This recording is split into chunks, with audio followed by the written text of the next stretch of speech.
Welcome, welcome everybody to the first session of the High Performance Lab of Chi Energy. And today we have a very special guest. We have EVETTE Vargas calling in directly from Los Angeles. Good morning, EVETTE. It's the morning there for you. Yes, good morning. Good morning, Chica, or good afternoon, Chica. Yeah, so we have students here who participated at the High Performance Lab in Montreal, and they come from different parts of the world. Canada, US, some from Nigeria, some from Mexico. So we're very blessed to have you here today. And I would like to introduce Yvette. I met Yvette on Clubhouse during the pandemic where a lot of the Hollywood executives and people, they had nothing to do except being at home, waiting during the lockdown. And we all found this app by invitation only where people would invite whoever they trusted as being great contributors into the conversations. And Yvette, very soon after she got in, started this movement called the Hollywood uh, the new Hollywood movement, and it became a very popular conversation on Clubhouse. Sometimes it lasted over 5 hours. I remember being in conversation with so many of the LA, Hollywood, international executives there. Great conversations, insightful information about the industry, things that you would never hear anywhere else, but because it was a safe space to talk, we learned so much from the decision-making process to many other aspects of the industry. So Yvette Vargas is an award-winning writer, director, and producer. She was featured in Forbes and named by the New York Times as an artist to watch. Oh, what an honor. Yvette has produced digital content for Amazon, MTV, Bravo, DirecTV, Vivendi, and interactive media for Fast and Furious, Lord of the Rings trilogy, Madonna, Wu-Tang Clan, Activision, Electronic Arts, amongst others. Yvette also executive produced, wrote, and directed her digital series Dark Prophet, starring Henry Rollins, which was in contention for 2 Emmys. And Yvette has recently developed the pilot of her TV series called Confessions. And I'm going to ask her to show you the trailer of this series because we're going to be focusing the conversation on how she went from being a writer, producer, director into developing her own content, and how what was the journey like for somebody who wants to do their own projects. So Yvette, take it away. Thank you, darling. Thank you, thank you, thank you. Okay, so bring this up. Okay, bear with me for a moment. Let's get this. Okay, so this is the trailer for Confessions, as Chica just mentioned.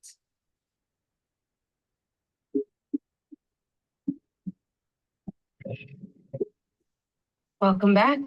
How long has it been since your last confession? Too long. Each wrong made right brings me a little. Yvette, we don't Yes. see the video. We only see the Vimeo Okay. page. Okay, got it. Hold on one second. Let me just, I need to use a different browser. There you go. Again, the tech stuff. Always be prepared, everyone, for the tech. I mean, hopefully you can troubleshoot quickly. But so yeah, that's always the trick. Okay, so one moment. I'll have it in 1 second. Let me stop sharing this. Stop sharing button. There you go. Okay, close that window. And here we go with the other window. Okay, this should work. Okay.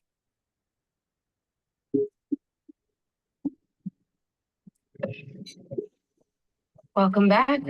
How long has it been since your last confession? Too long. Each wrong made right brings me a little closer to where I belong. Works all out of time. Met someone special. Also like mom.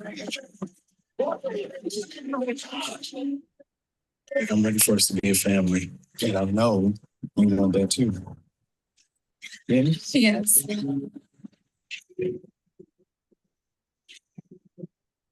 Hello? What is your confession? I know what you've done, Christian. Nicole, baby's name. Please let me help you. Confess your sin or lose Nico. Why are you doing this? You have to make this right. Sometimes I take myself. Confess, or he will pay the price. I can save them. One soul at a time. What are you? What do you want from me? What is your confession?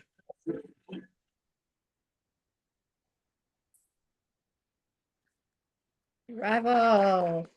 And I've Thank you. seen the film and it's so good, so well done, and a thriller, chilling story. So, Yvette, we have here in the room, I will let everybody just to quickly say their name, where they're from, and what they do, so you can have a sense of the room.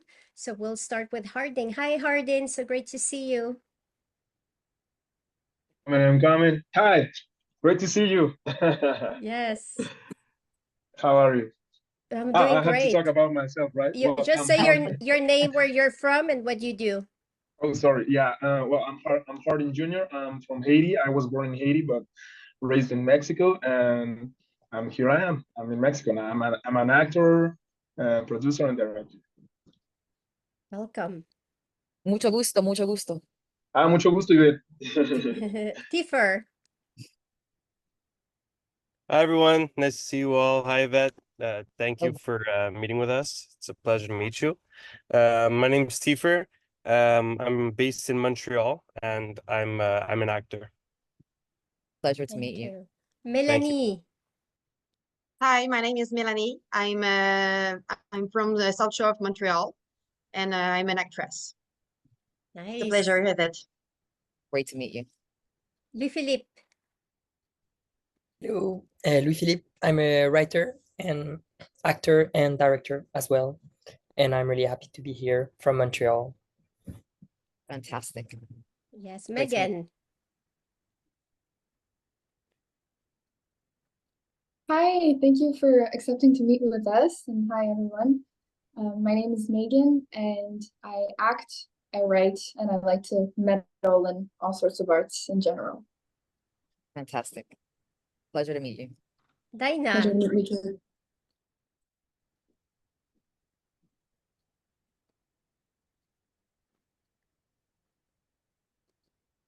Oh, Oh, she's on mute. Dana is. Good.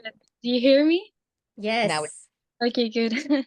Well, my name is Dinah, and I'm an actress, but I have a lot of passions for art. So I model, I paint, and I act mostly.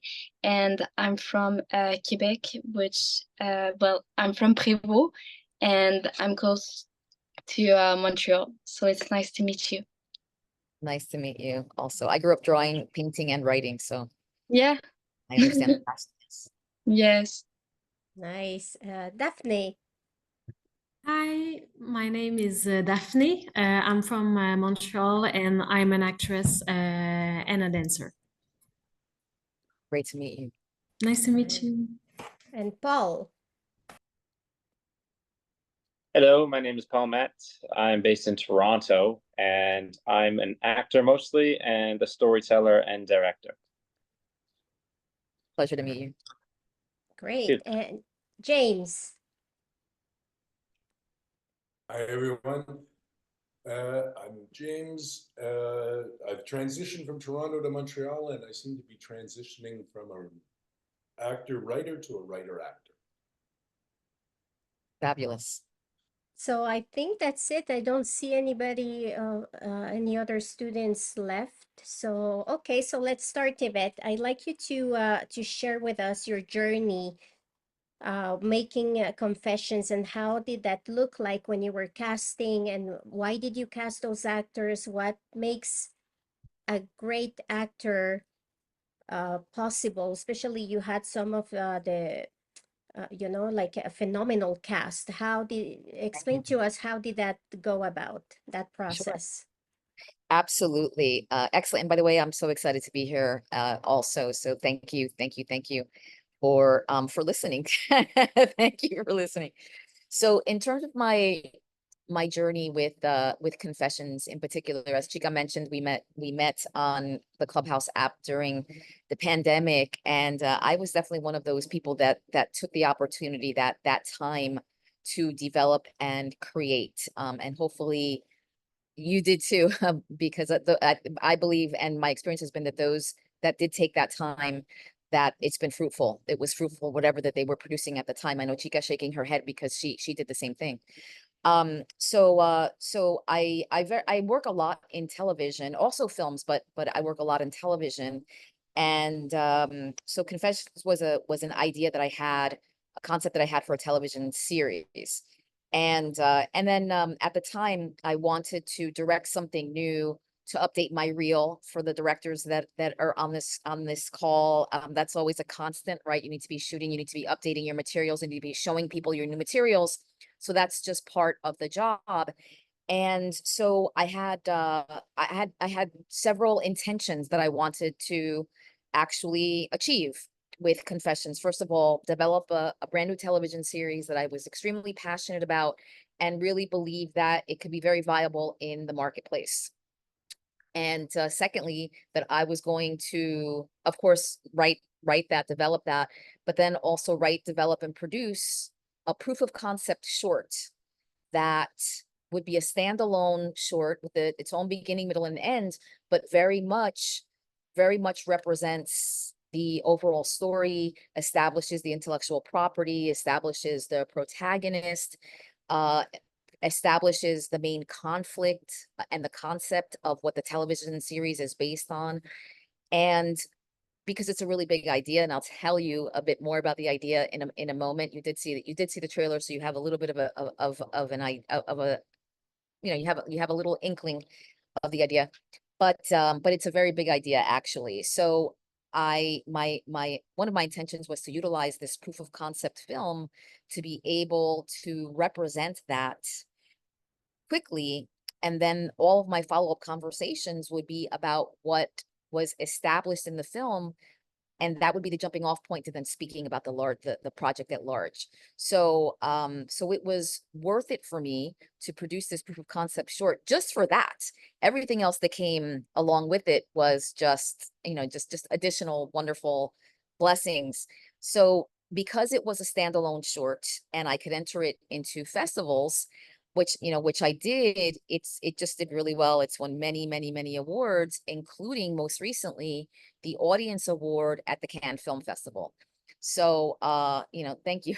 Thank you for that. Thank you. So obviously that was really fantastic. And in addition to, to that, is that Audience Award in particular, and this is definitely something that, I think you all should be aware of if you're not, is that the Audience Award is, it's hundreds, if not thousands of people voting. And that for them, this was the most commercial, I would say, certainly. They felt that it was commercially viable, and it was the one that resonated the most with them. So the Audience Award is always a very big award, because it speaks to the general audience, right? So so it was just a thrill. It was a wonderful moment all the way around. And now I've been able to leverage, of course, that win with the television series package. And that's what, right now I'm currently packaging the television series. And what that means, if you're not familiar with that term, is that I am building a team. I'm building a team that is undeniable for a buyer. And in this particular case, right, so I have a piece of intellectual property that I've already established as a short. I have something to show there. And then because I've won that award and several others, it also proves that there's an audience, especially, of course, the Audience Award, that there's an audience for this film. And I'm able to send that short out, and people either, they're either interested or not instantly just by watching the short. But going back to the packaging, so I'm assembling a team, and for television, the most important team member. If you're not a showrunner, that's the term. It's the, you know, it's the showrunner is typically the creator who runs the show, or someone who has a lot of experience running television series, and then they get hired, they get brought onto a team because they have the experience in running a television series and developing, developing, producing, and delivering episodes to the network, you know, the buyer, the distributor. So it's the most important job, because in television it's a writer's medium. Film is a director's medium, but television is a writer's medium. And why is that? Because the story continues. The writer, you know, the writer is at the heart of everything. Like there's nothing to direct, there's nothing to shoot if you don't have the scripts. So that's why, you know, the writer is king in television, that creator, that showrunner. So so I have an incredible you know, team member. His name is Tim Kring. He's created 8 different shows. He's had 8 different shows on television, American television. And but his most famous show, I would say, is the series Heroes. You may be familiar with it. So so he's the creator of that. So he is you know, he's on my team as an executive producer. We would co-show run the series together. We've been having meetings with an independent studio, and looks like they're going to come on board. So then they would be another partner for production and also for some financing.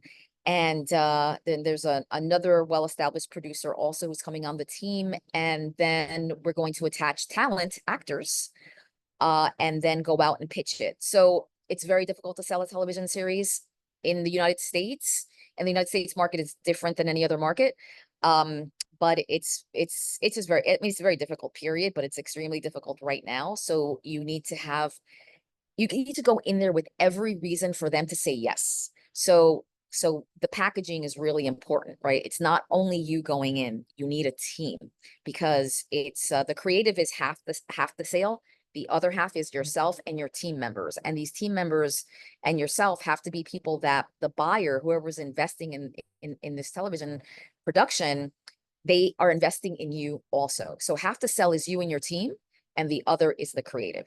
So so anyway, so I'm in that packaging stage right now with you know, with Confessions. But going back to speaking about the journey a bit more, because one of the things that I think would be very helpful for, you know, for you, for all of you, especially since you're directors, in addition to the other hats that you wear, and knowing that you have to produce, right? You have to show your work. And I am a really big believer in a proof of concept, creating a proof of concept, whether it is for a television series or for a film, because first of all, it allows you to make something new, and also something that you're really invested in, right? Whether your big vision for it is a film or a television series, and now you actually have something that's shorter that you can show people, whether it's investors, right? Now you can show this proof of concept to investors, to producers, to possible partners. You can enter it if it is a standalone film, meaning that, again, it tells a full, complete story, that you can enter it into festivals, and there's a whole host of other things that you can do with it. But in terms of one of the biggest questions that then, if you decide that you are going to create a proof of concept for your film or your television series, then the biggest question to ask yourself is, what is the story that I'm going to produce that actually represents the larger piece? And this can be a very difficult decision, right? You may only have a few minutes, you may have 10. I mean, my short film is 20 minutes, but and I wouldn't make it longer than that. So, you know, you want to make it, you want it to be tight, you want it to be short, and telling a full story. But what is that full story that you can tell that represents the larger? So I would recommend keeping it simple, making sure that it's that your protagonist is absolutely driving the story of this piece, and that also when people watch it, again, they're very satisfied. They know that they walk away satisfied because it told a complete story, but yet they know that there's more. So that's also something else that, that this story is part of something that's larger, or the potential for that. Which again, now that opens the door for you to speak about the larger. So, but that's definitely, that's a challenging decision to make. I think, because it needs to execute on so many different levels. But once you really focus on it and identify what the story is, and what, and how that story represents the larger film or television series, then you are on your way. Then obviously, you would write that, or if you're not a writer, have someone else write it for you, and then and then go and produce it. And then when you are producing it, make sure that it has a high production value. I mean, people judge that. People really judge that, regardless of how great the acting can be, regardless of how incredible the story can be. If it doesn't look great, it just takes people out of the experience. They're thinking about, oh, I like this, but it doesn't look great. And you never want that. So that's one important factor. But then the other, even more important factor, is why you want this to look professional and have a high production value, is because now that having those qualities speaks to the level of work that you produce. So even if even if they're not investing in this particular film, or they're not buying this particular film, etc., but they get to see the production level that you work at, which is incredibly important, especially when you're first starting. Yeah, Chica? Yes, this is so wonderful. I want to recap things that you said that really resonate with what we did at the lab. You said you have to create material that is viable for the marketplace, because you could be writing and writing and writing for years, but if it's not viable for the marketplace, there's not going to be a sale, there's not going to be a TV show, right? No actors playing those roles, because it's all about how can we finance high-level productions. Then you said you had an intention before you started writing. And Yes. having that intention of what message you want to convey, what is the story you want to tell, it's paramount. So that has to be done with a certainty and clarity from every energy center. As my students, they know it has to resonate with the heart, but it has to come from the third eye. And when you connect both, and then you go into the solar plexus to write it, to put it into action. So that's the taking action by writing the scripts and putting them out there. And building a team is paramount. It's undeniable pitch, because people, they want to make sure that they have certainty things are going to be executed well and that they will be successful. So that leads me to my next question, Yvette. Carlos Leal, the actor who plays the lead, I remember you were very excited and passionate about him since the beginning. Even before you went into production, you were talking about this actor. How did it come about to cast him, and why him? And do you believe that the network will accept Carlos to be the lead in the series? Okay, excellent, wonderful questions. And I was just about to get to the actors and the casting process, but I will begin with Carlos specifically. So, and in regards to the casting of the film, they came through three different avenues. So one was a casting director. I worked with a casting director who specializes in independent films, and he's phenomenal. And Carlos actually, I was able to find Carlos and attract Carlos through that casting director. And then the other actors, some I knew that they were friends. For instance, Mallory McCree, who plays the role of Christian. He was a personal friend, and he is phenomenal. He has an incredible body of work. So I was able to ask him, send in the script. As soon as he read the script, he just loved it. He called me as soon as he read the script. So that's something else. Definitely make sure that the script also is undeniable for actors. Undeniable period, where it's just a wonderful story. But for actors, I mean, and many of you are actors, so you need to make sure that the script includes things that actors are looking for, right? What are those character moments? What are those traits for an actor? Of course, you know, the dialogue, the dialogue, great, you know, just excellent dialogue where the subtext, you know, I mean, that, you know, where the subtext is there. And then also those quiet moments that an actor can do something with, right? That they could really make their own. You know, I think that those points and more are what actors are looking for when they're, you know, when they're assessing a piece of material, and definitely a character that they have never seen before. That's also something else, as well as a story, a fresh story, a fresh world. And or it could just be like a, you know, a very fresh, a new way into a world that people are familiar with, but now we're looking through that world or situation with very fresh eyes. So I believe that actors are looking for all of those things all of the time. So make sure that the script includes all of that. So with and then the third way that my cast came together were then referrals from the actors that were in it, because they loved the production so much that they recommended some of their incredible actor friends. And I mean, the cast, Chica has said it several times here, the cast is just world class, excellent. And you need, you know, I mean, as a director with excellent actors, they're doing, you know, so much work for you. They're doing so much work for you. Absolutely hire great actors. Please hire the best actors that you possibly can.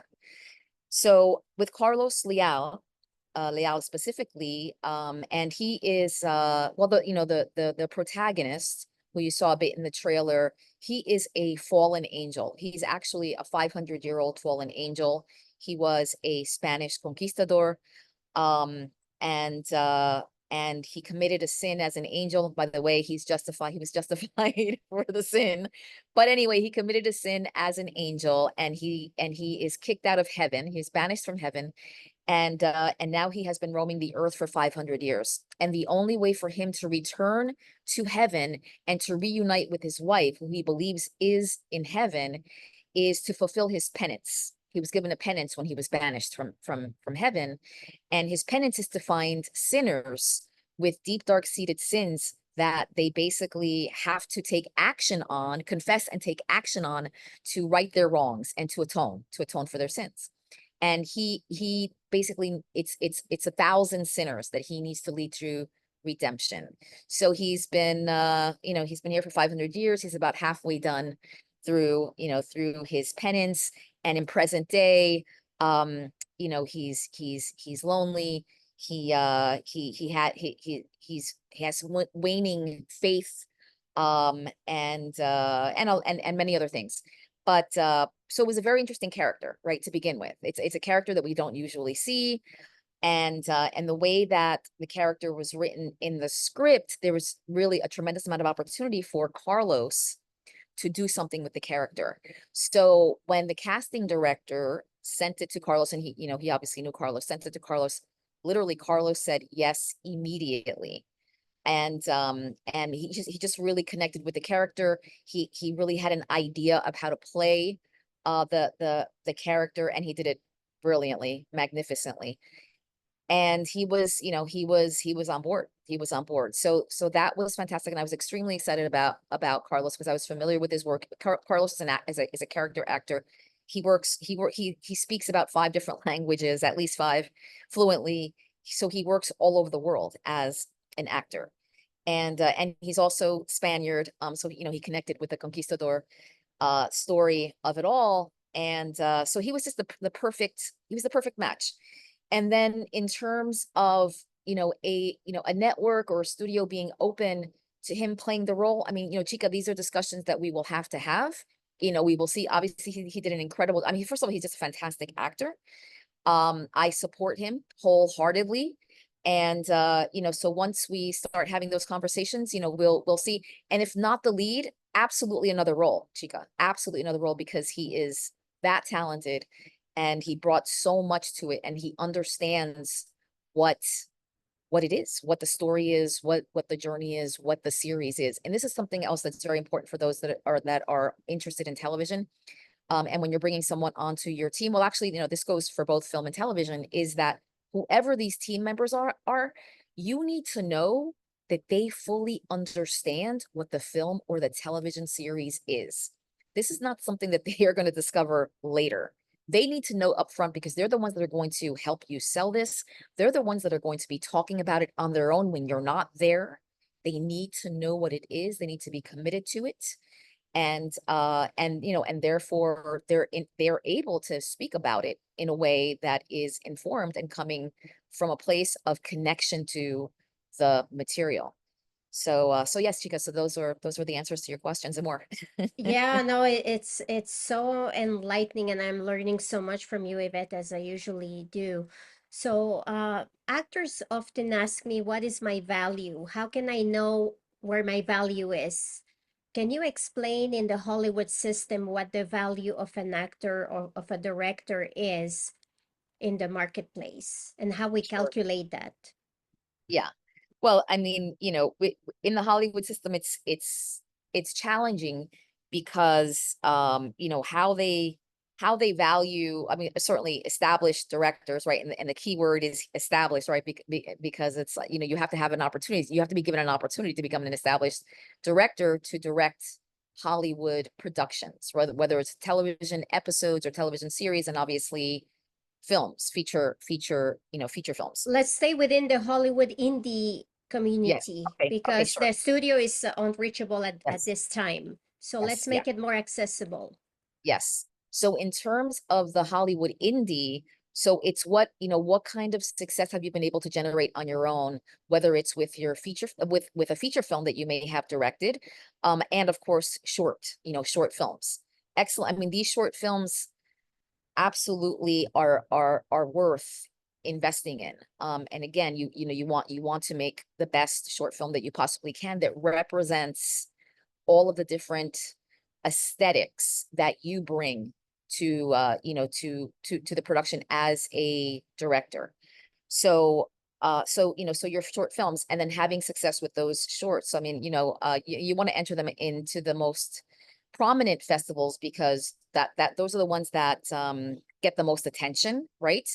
But also, if there are smaller films, film festivals can also work for you if there's a prestigious judge, or someone who's prestigious is being honored at that festival, or if the festival has a really great reputation. They may not be an Oscar qualifying festival or a BAFTA festival, or I know that in Canada you also have your own award. I'm just blanking on it. What is it? The Canadian Screen Awards. Yes, But exactly. they're not as prestigious as the Oscars or the BAFTAs. So, but still not too shabby, not too shabby. But so definitely, you want to put yourself in a position, and the film the film has to be worthy, because when you are submitting your films to those festivals that are Oscar qualifying, and BAFTA qualifying, it's it's hard to get in. It is hard to get in, but with the better your film is, of course, that's improving your your chances. And then Chica, she's an expert in that in that world, and there's so much more also that you can do to to increase your chances, like great PR, having relationships with people who work for those festivals, the program directors, etc. So there's a lot that you can do behind the scenes, but nothing is going to replace the quality of your film, right? The film itself, it has to be a worthy film of those festivals. But you keep producing, and you keep applying, and also in terms of the other festivals that may not be at that level, there are other wins, other ways of capitalizing, in terms of, first of all, meeting people. When and if your film is selected, and if you can, I recommend attending those festivals, meeting people. You never know where that networking, those relationships can take you. And then also those wins. I mean, those wins add up. No one can deny 5, 10, 15, 20 minutes. You can't deny that. No one can deny that. So all of that is really helpful.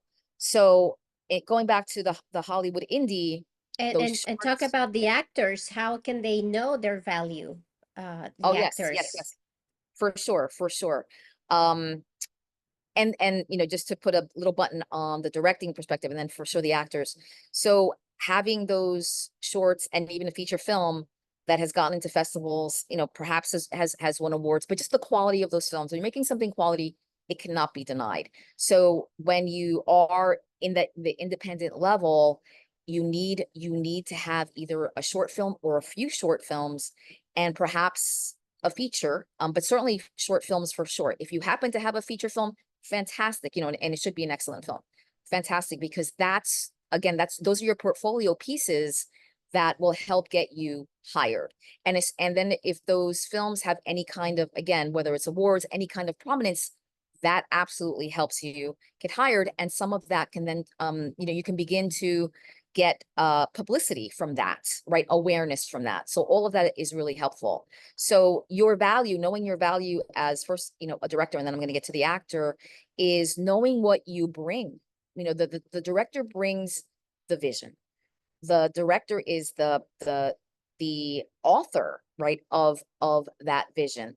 The director, so that's not, you know, I would say there are two things that are equally as important as the director and the value that you bring is that vision, being able to articulate that vision, being able to execute on that vision, being a leader. You are a leader. The leadership is paramount. So the better leader that you are, this is a tremendous value that you bring, because you need to lead people to executing on your to execute on your vision. So that's, I mean, paramount and number one, equally as important, or almost equally as important at, you know, from the director perspective, is that you need to get the performance of the actor. That's another huge responsibility. And again, what only you are responsible for, right, is really preparing, working with an actor, preparing with an actor, making sure that they understand who the character is, making sure that they understand, again, what the story is, understanding the subtext of that character. Where are they in every moment of the, you know, of a scene, etc. So so it's your responsibility to create a space and to prepare the actor so that now when the camera is on and when you're rolling, the actor is just ready to make magic happen. So these are values that you bring. And then from the actor perspective, it's, you know, of course, really diving into that material, diving into that character, utilizing the director for questions you may have, ideas that you have that are really informed from character, you know, but having those ideas comes from really having the understanding of the character, but providing, you know, being a collaborator with the director is a tremendous value that you bring. So, you know, you're creating something together, and accepting that, owning that, and understanding that that is part of your responsibility, right? For you to shine as an actor in front of the camera, and then behind the camera as the collaborator with the director, these are incredible values that you bring. And then if you are the number one on the call sheet, or even number two or number three, the higher up that you are on the call sheet, you're also responsible for that set, you know, like the dynamics on set with the other actors, you know, and the crew. But you want to foster a safe environment for yourself and for the other actors. And by the way, all of this is the responsibility of the director, number one, in terms of the entire crew and having a safe space. But as you know, the higher you are on the call sheet, that's also your responsibility, because again, you just want to create a space of creativity, safe. Everyone is there to do their best work, and amplify others, and they will amplify you. So those are some of the things, Chica. And then I see that there is a question here from LP. From Louis Philippe. Thank you so much, Yvette. This is incredible advice. I'm so happy that you're here sharing that. So Louis Philippe has a question. I'll ask him to come on camera to ask. Yes, I'm here. You see me? Yes. I was wondering, as a French Canadian writer and director, is it better for me to do my films in French, which because it's like my original, language. So it's more like authentic in a way. It's more like about my life. So it's closer to me. But is it harder to get like, I don't know, award or get notified by like Americans, or if it's in French, like if I send you a demo in French, would you watch it, or is it like a barrier, and if it's not in English, it's like Sure. Excellent question. Excellent question. So interestingly enough, whether this is fair or not fair, I don't know, but like the first language of cinema is English. It just is. It just is. And so films that are not in English language are then considered international films, unless it's, of course, the origin of if it's a French festival, then obviously. But even in Cannes and the language of cinema of films is English, the first language. But that said, of course, there are incredible films which are told in the local languages, right? Local languages of those storytellers, of those filmmakers. So one of the things that I would say, especially especially when you are emerging, and an emerging director, an emerging storyteller, is that first of all, you always want to be authentic. So whatever the story is, that it should be authentic to the world, it should be authentic to those characters, and within that world, if those characters, if they speak French, they speak French, right? If that's the the truth. But what I would say, in addition to that, if it's possible to have some English speakers, again, it has to be true to the story. That helps. That absolutely helps. And it also has become less of an issue, Philippe, because more and more Americans, and filmmakers, and just the audience, the audience at large that is consuming content, they have become more and more accustomed to reading subtitles. So that's also in your favor. But if it's possible to do multilingual, then I think you have the best of both worlds. But again, that that has to really work with the story, right? It has to be authentic to the story. But if you can do that, then then I think it's a bit of a plus. okay, great. Thank you. Yeah. Okay. Yeah. Excellent. That's great. So we're gonna go now into Q&A. So bring your questions, everybody. You'll have Yvette here, who is very seasoned and experienced in the producing, writing, directing, television, and independent film. So Yvette, what has been for you the most challenging part into transitioning from the independent world into the television world? Well, I mean, it's always hard to sell a television series, Chica. But you just really need your team. You need strong people around you, for sure. So it's allyship, it's mentorship, and then for every production, packaging. That's all of that is critical. There definitely have been times where I've sold shows, and this was earlier on, by myself, but it just doesn't really exist anymore. It's just not in the current marketplace, not in Los Angeles, and also the way in Hollywood, and also the way that the television industry works. The American television industry works very differently than than most of the rest of the world. And very much what happens here is that you go and you pitch, right? You will pitch, which is basically presenting your television series with your team to a buyer, which is either a network, or it's a distributor, or streamer. And they, based off of that pitch, then they're either going to invest, they're going to buy it, which then they're going to invest anywhere from 40, 50, 60, 70 million dollars into producing that television series with all of the episodes. So it is a big investment, but it's based off of a pitch. Occasionally, and it's very, very rare, where you can sell a television series based off of a script, but off of a spec script. It's incredibly rare. And also with feature films, it's also incredibly rare. But in television, even more so, because the buyer and they want to be part of that process. They want to be part of that development process. And also because the television series, it's long form storytelling, the story continues, right? The story continues. They want to be part of that process. So,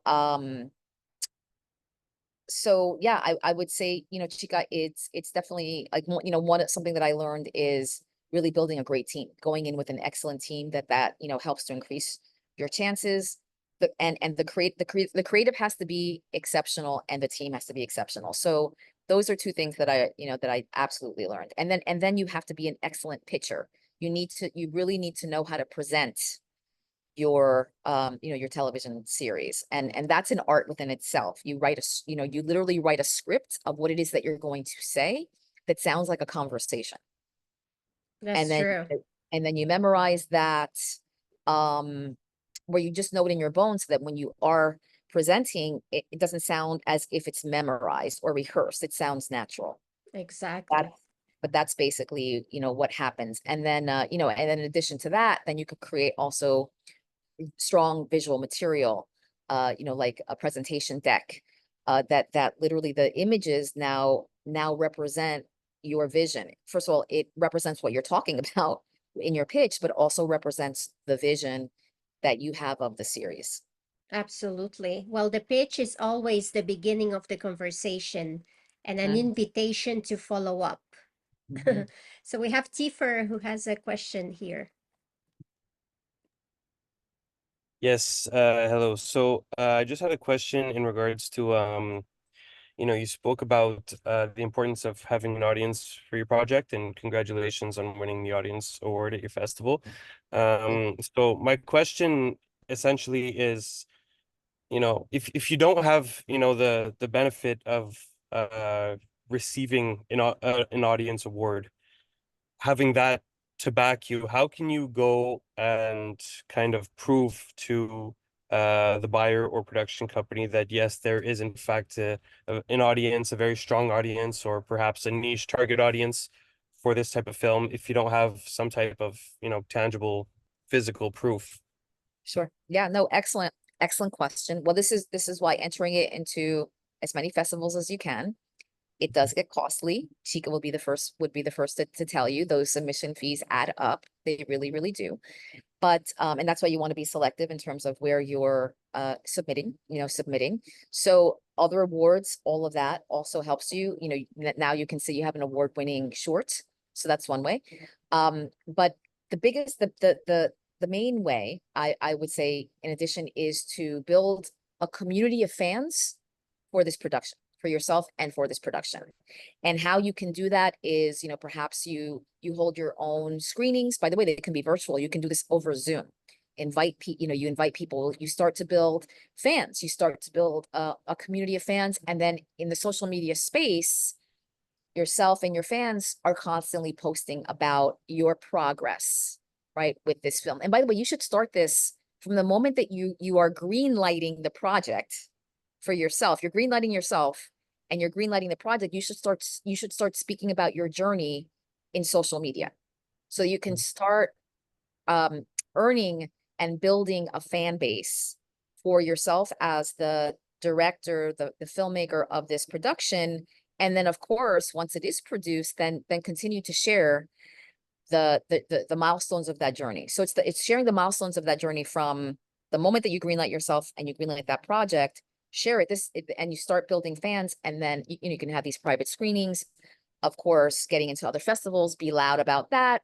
If you have a win, be loud about that. It's really continuing to amplify yourself and the film. All of that is helpful, because now with building a following and a fan base for this film, you can go back to a buyer and say, look, I have a very loyal fan base for this world, for this content, for this story. So that's something that you can do, and you can really utilize that and make that very effective for yourself.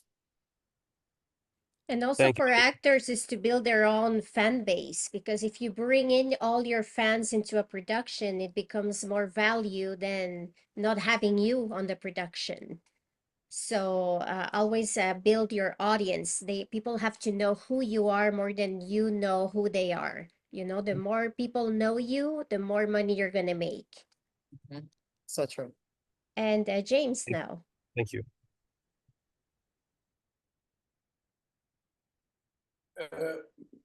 My question is a little bit of a follow-up to Louis Philippe's, in the sense that I get the feeling from streamers like Netflix, Apple TV Plus, and so on and so forth, that stories are now becoming more international than US centric, if you like. And I'm wondering what's your feeling on that, because obviously your lead character being a conquistador,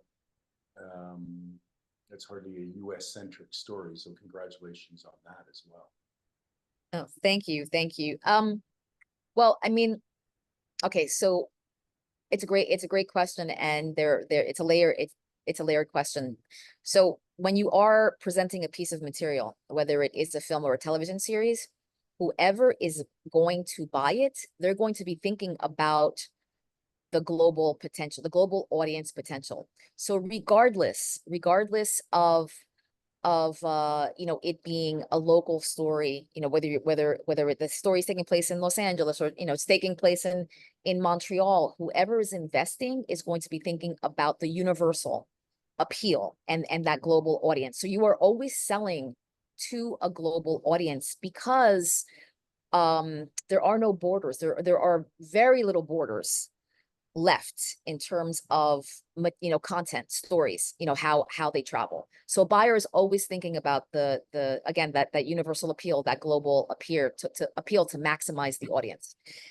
So that's one layer of your question. But in terms of every story, every project, it's really about, it has to be authentic to the world of the story and those characters. And that's also so universal themes.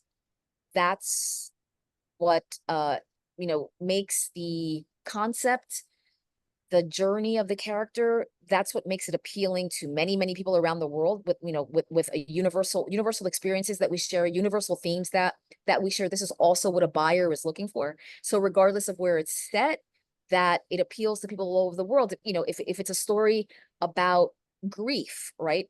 Someone going through grief and trying to get to their side, that's a universal story, right? Like, that's a universal journey, emotional journey that people all over the world experience, right? Marriage, birth, birth of children. There are just universal experiences and themes that we share. So you want to begin there. You want to make sure that regardless of what your story is and where it's taking place, that there are universal experiences and themes that's going to help maximize the potential audience, whether it's a short film, a feature length film, or a television series. And then the third angle that I would take to answering your question is that local language productions have become huge in the industry, and for many reasons. First of all, they are cheaper to produce, certainly, than American television series or films. So the streamers and just the studios have really gotten into that business, where it's a piece of content that is produced in a local language has to be an amazing story, right? Squid Games was so fresh that broke out to be a global phenomenon, but that was a local language production, right?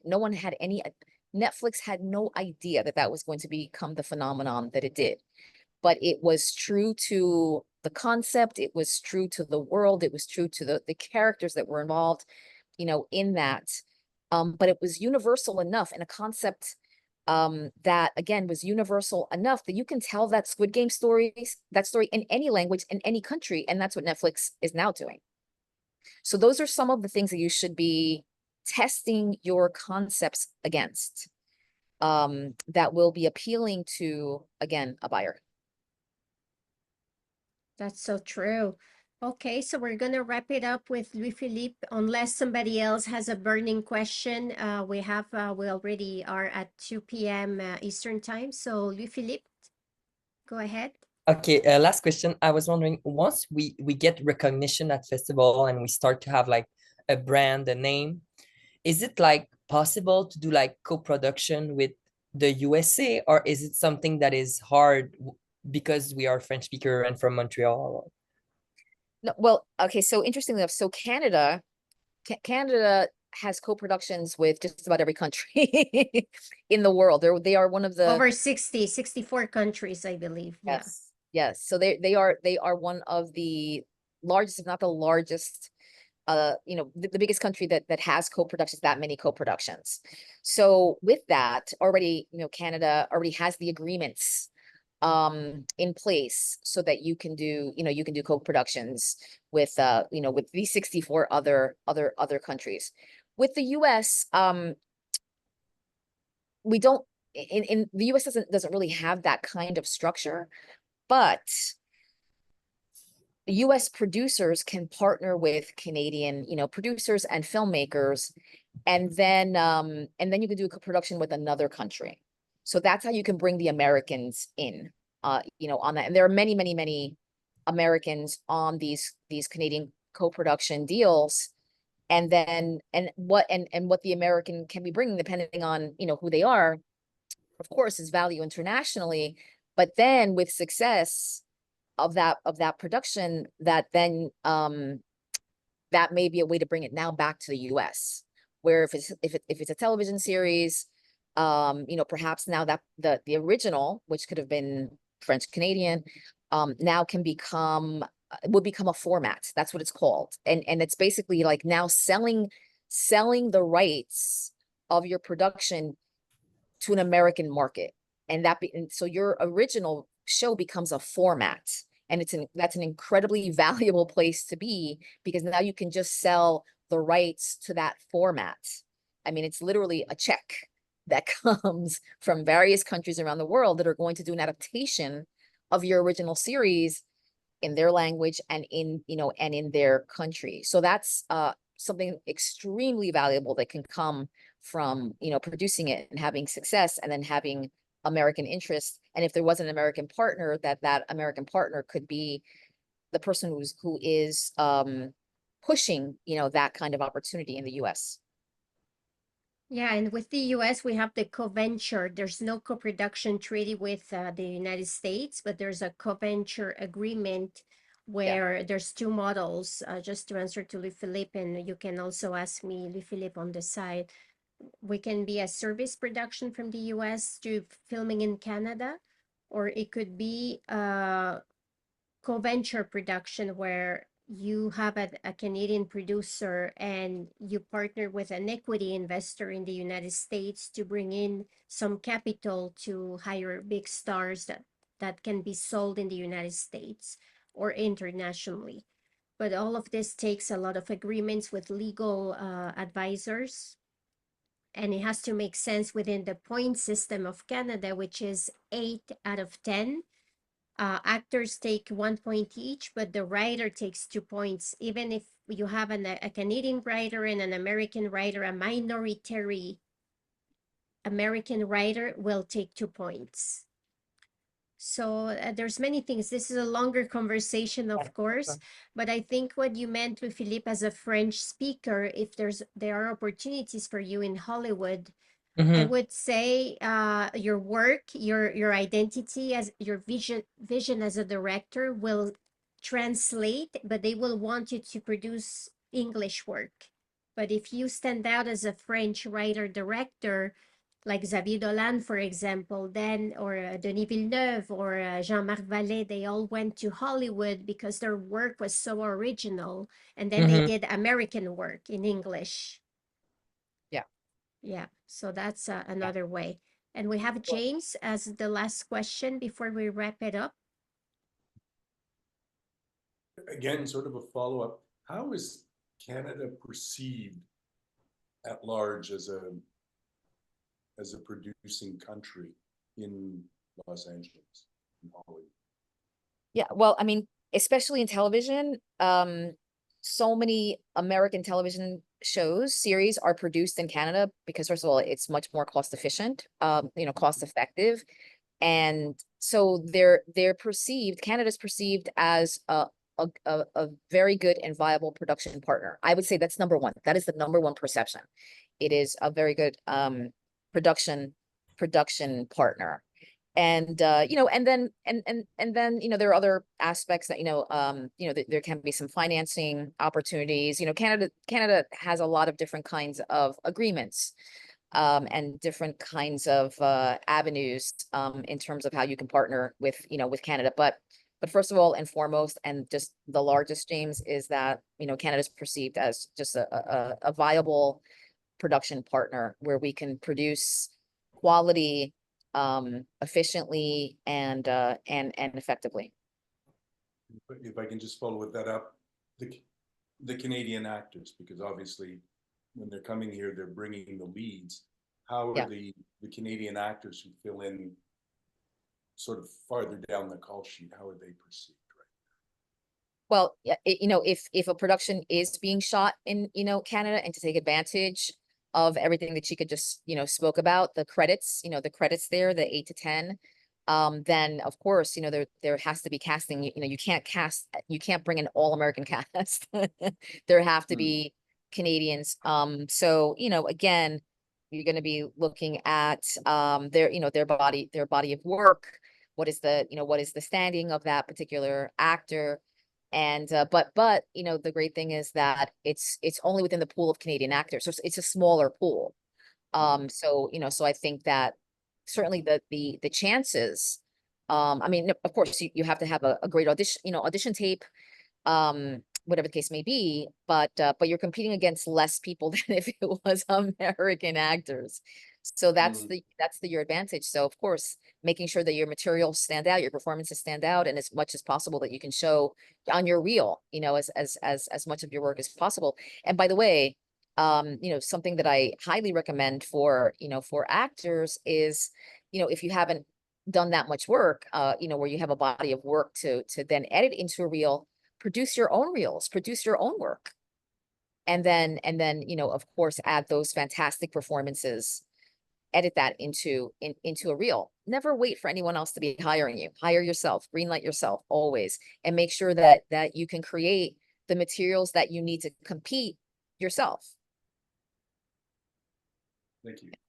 This is a great way to finish, and it's so competitive, as we all know. So your uniqueness is your currency. What makes you stand out as a unique artist, as a unique storyteller, that's where you should focus the most energy.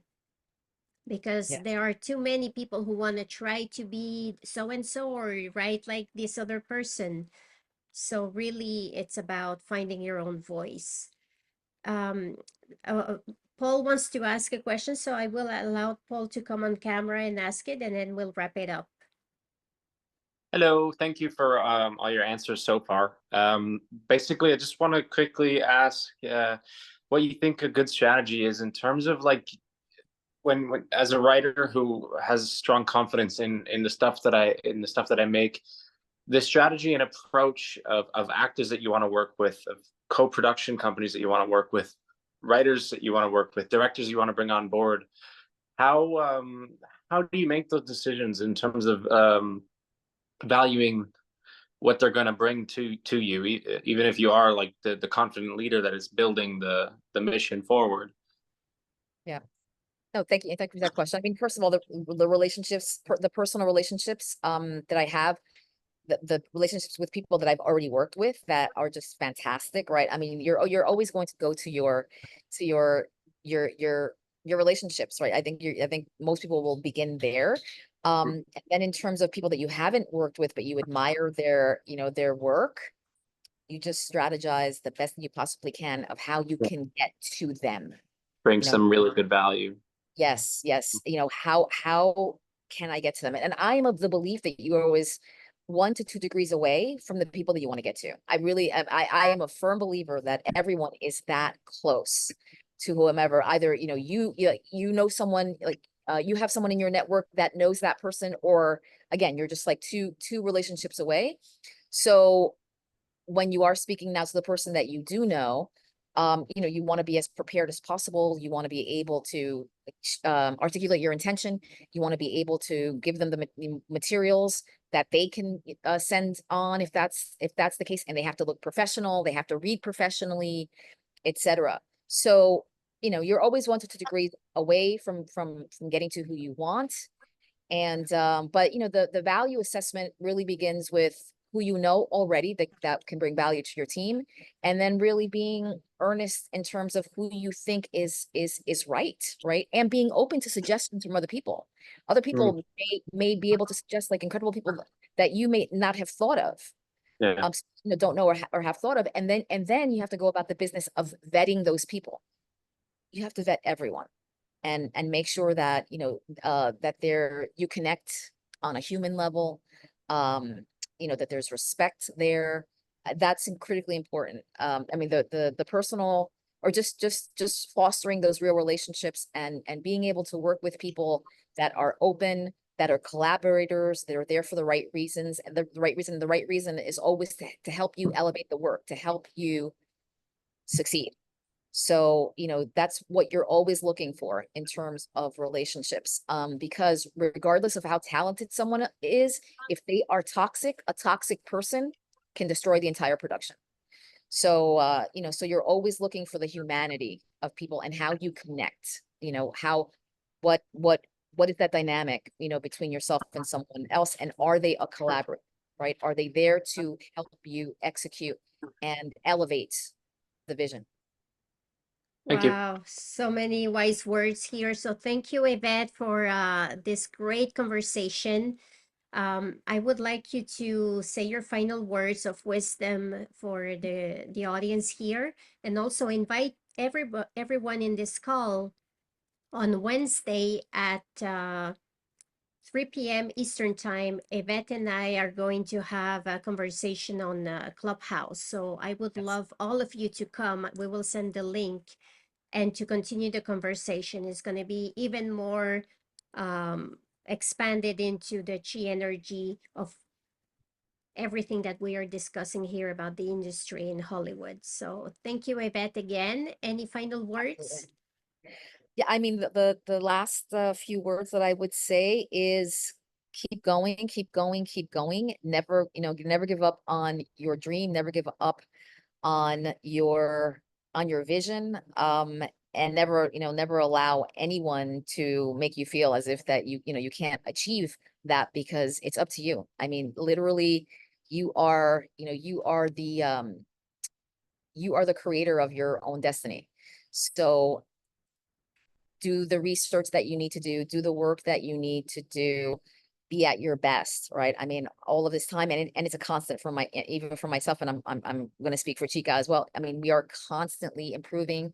We are, constantly challenging ourselves, and that's the journey. That's what the journey is. And then, you're going to have some wins along the way. You'll have some losses along the way. But hopefully you'll have some great work to show that you're proud of, that actually speaks to people and uplifts a community, uplifts culture, uplifts the world, because that's really something else is, and for me, it's critically important. I know for Chica as well, is that no matter what it is that we're creating, could be the broadest slapstick comedy, but at its core, it's about something, and it's saying something to uplift people, uplift the world, uplift a community, change, just to be an agent of change.